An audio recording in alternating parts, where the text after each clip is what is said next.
Hi. Thanks so much for joining today to gather at the end of the year and share some thoughts. And I have some themes and things that have come up throughout the year. So really glad that you're here and taking a few minutes to focus on yourself, because that's, the stuff that I talk about is for you and for your career and for your own fulfillment. So really glad that you're taking a little bit of time to watch, either joining me live or the recording later, because this is for you. So, as you guys know, I am Randi Roberts. I'm an executive and career life coach. And what I love to do is help you love your career while you're achieving your goals. So, everything I talk about is lined up with that. So let's dive in. So today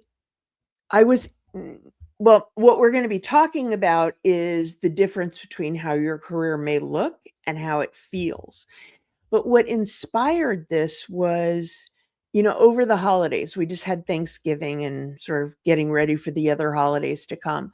And over Thanksgiving, I thought about the fact that people tend to think that someone else has this, as I call it, the Norman Rockwell picture perfect family. That painting of the family around the table and mom's there serving the turkey or whatever it is, and everything's perfect. We all tend to think that other people have that. But the reality is, I don't think anybody has that. At least nobody I know has that, because we all have real stuff. There's dysfunction or just sort of charged energy around certain topics. Nobody has it perfect, and that's okay.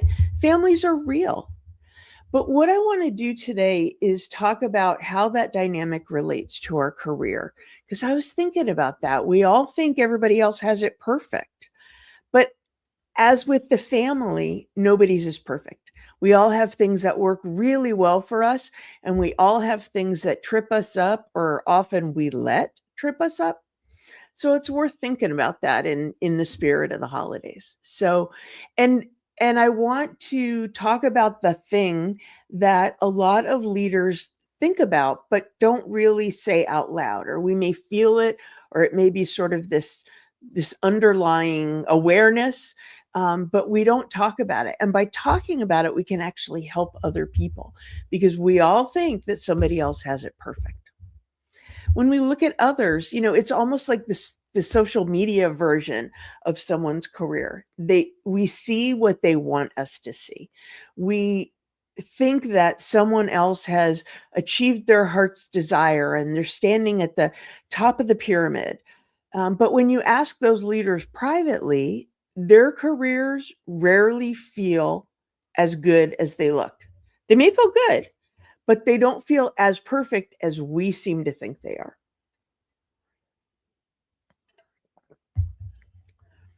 And it's interesting, because that the way the dynamics play out between our family lives and our professional lives is really true. We carry a lot of that forward. We'll be talking more about that as well. Um, and in general, today's about closing out the year with a deeper, more honest conversation. I always try and share things that I've learned, that trends that I've seen in my clients that will be inspiring to you. And I hope that today is too. But it may feel a little deeper. It may feel even a little heavier, because I think it's worth recognizing what's below the surface, having the courage to see it and say it, and then we can act on it. And really what this is about is defining fulfillment for ourselves.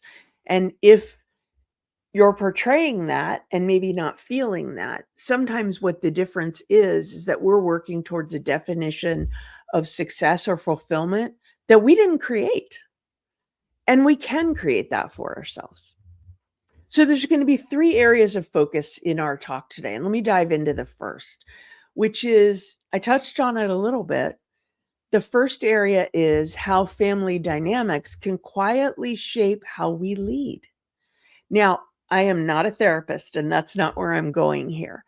But the truth is, the way we were raised and those early patterns that we fell into or that, impressed upon us can carry through to who we are today and how we lead. And really think about the stories that you absorbed early. It might be around achievement or lack of achievement. It might be around what you're worthy of. It might be around how you handle conflict and your approach to responsibility. These are patterns we learn early in life, and they really do come into our leadership.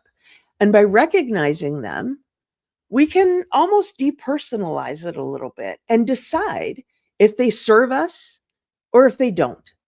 Because things either work for us or oftentimes can work against us. And it's only by taking a look at what that is that you can really make that choice. And it's really interesting because a lot of leaders, certainly as we're working our way up through our career, we may unconsciously replay our childhood role. Whether you were the achiever, the A student, the one that could always be counted on, you might have been the fixer. You might have been the peacekeeper. I was a middle child. That was my role. You might have been the high performer, the one who holds everything together. Whatever that role was, think about that.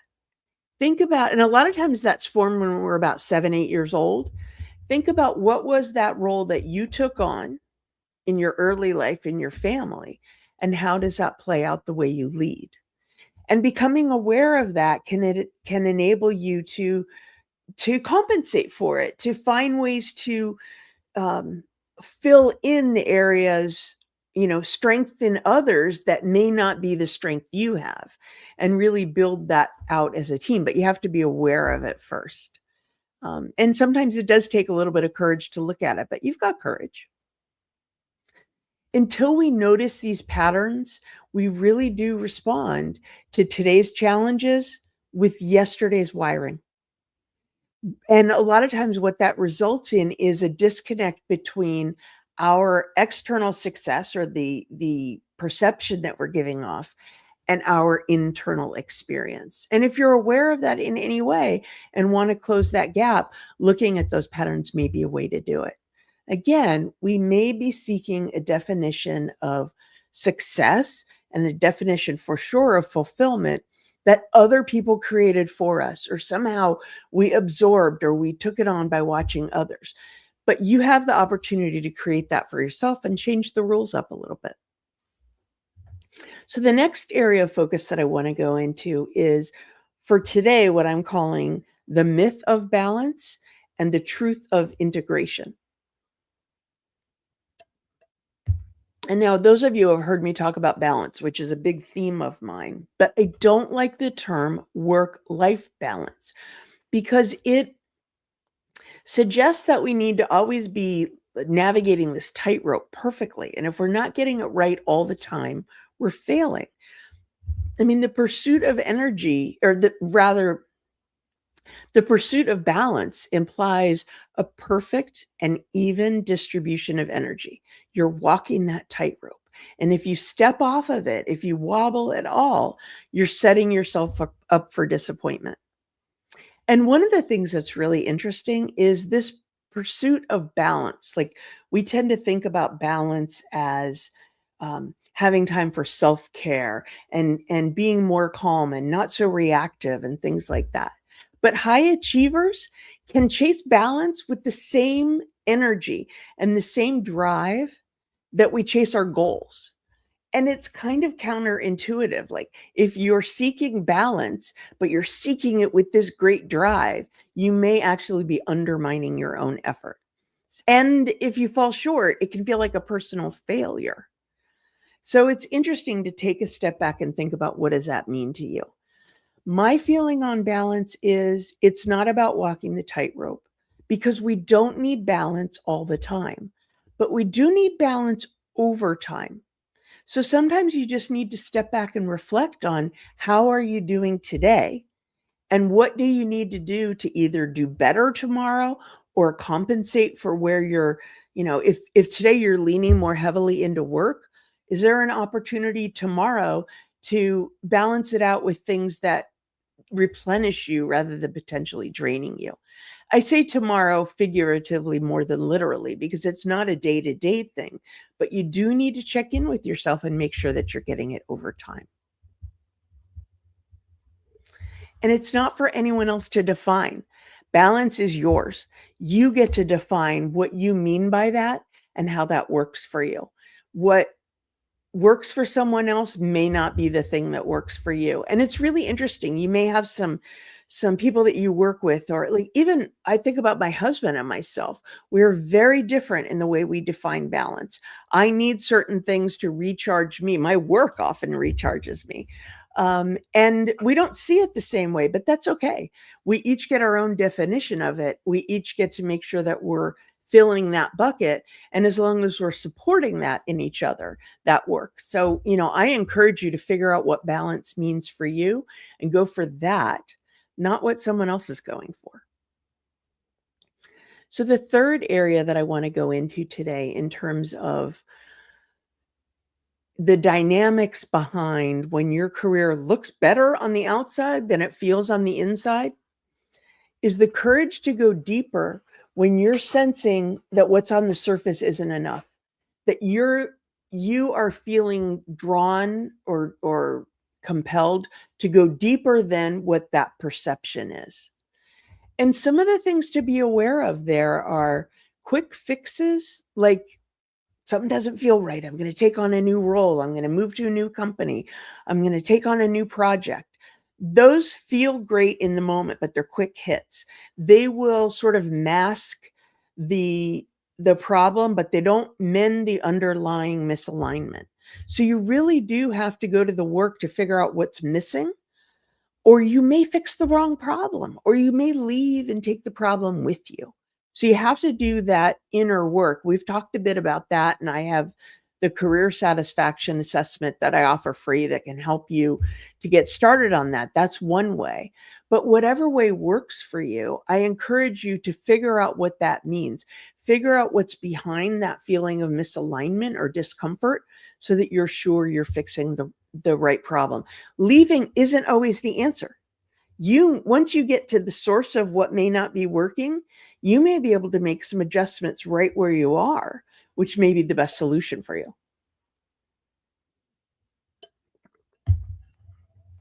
Another dynamic behind this, having the courage to go deeper, is sometimes high achievers can carry this sort of invisible weight that comes from not slowing down long enough to ask, what are we carrying that we can let go of? This may come back to, may have stemmed from when we were younger as well, or it may be from early messages we got in our career as we were developing. But you have to stop and think about it. The dynamic of what got you here won't get you there. So even if you have been very, very successful, if you're feeling that invisible weight, it's worth stopping to think about what you can let go of. It might be things like the pursuit of perfection. It might be taking over responsibility for those around you, which actually holds them back in addition to weighing on you. So it's good to think about what are the things that are weighing you down that you're carrying that you could let go of, that would free up energy, focus, just make things easier for you. That alone is worth doing. So think about it. Think about what that thing is. And, taking a break over the holidays is a good time to do it. I really do believe that courageous introspection is where your fulfillment is and how you can start to tap into it. That willingness to sort of question the narrative, to question the way you define yourself and figure out a new path or a new twist on the path. That, and letting go what no longer serves you really frees you up to be the leader that you want to be and have that feeling of integration in your career. So a question that I get a lot is, okay, great. That all sounds good. What can I do? So I've got some ideas, some things that you can think about and reflect on and take on as a first step as you're, if you're taking a break through the holidays or even if you have a weekend or you go for a long walk, these are some things that you could think about. So here's one idea. is conduct a reality versus story audit. Identify what is the story of your career. What do others see? And how does that differ from the reality of how it feels? And breaking it down that way can separate what my coach says, separate the data from the drama, right? See what's really true, what facts you're really dealing with, and you can separate that out a little bit from the story that we create about it, which may or may not be true. So do that reality versus story audit for yourself. And what you find, the gaps, that's the start of building a roadmap for you. And you can start to think about what is one thing you can do to start to close some of those gaps. You don't have to do all this at once. Take one step at a time, thinking about it and trying to figure out the gaps. And then after that, maybe it's after the first of the year, like you give yourself permission to not do anything but think about it and identify the gaps until after the first of the year. And then you can think about what kind of support do you need to help close the gaps? What kind of action plan do you need? So for now, just identify what it is, that reality versus story audit, and what are the gaps. Another idea that might appeal to you is name one family pattern that follows you into work. And if you're like me, this could kind of be a game that you play when you see your family over the holidays.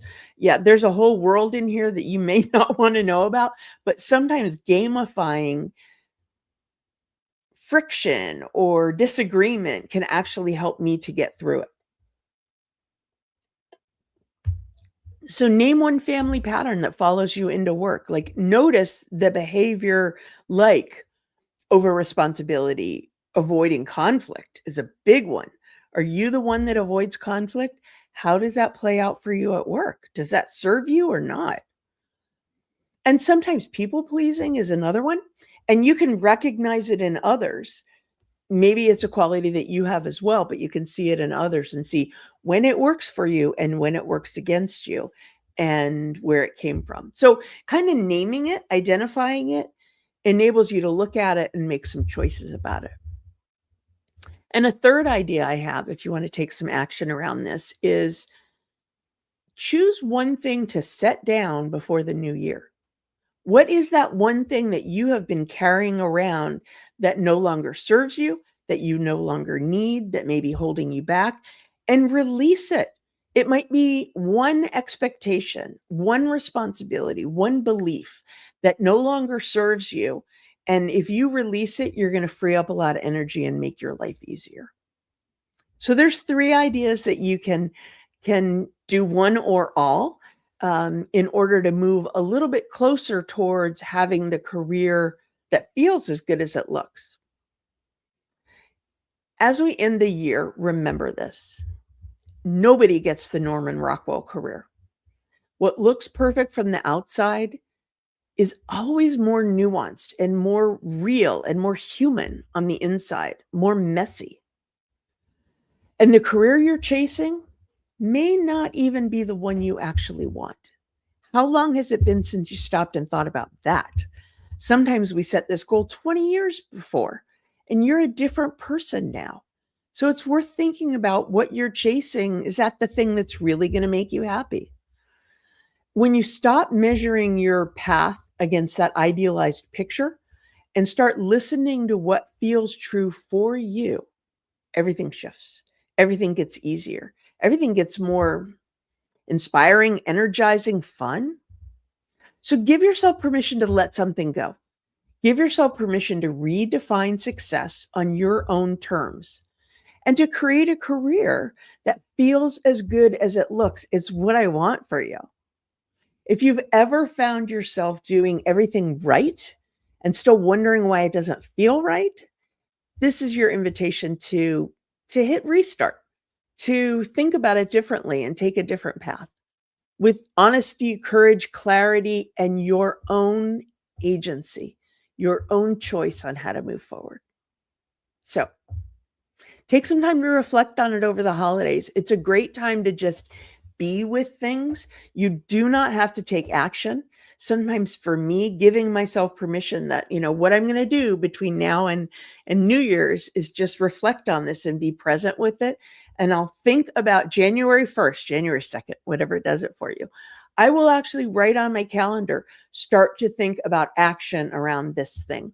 And that gives me the permission structure to not put pressure on myself that I'm not taking action. It's part of the plan that what I'm doing is just being present with it. January is our time for action. So thanks for joining me today. I wish you very happy holidays, whatever your flavor of holiday is. In my house, we're Christmas and a Hanukkah family, so we get a little of everything. But however you celebrate, however you recharge your batteries, I wish you the best. I wish you a wonderful new year, and I can't wait to see you again in January.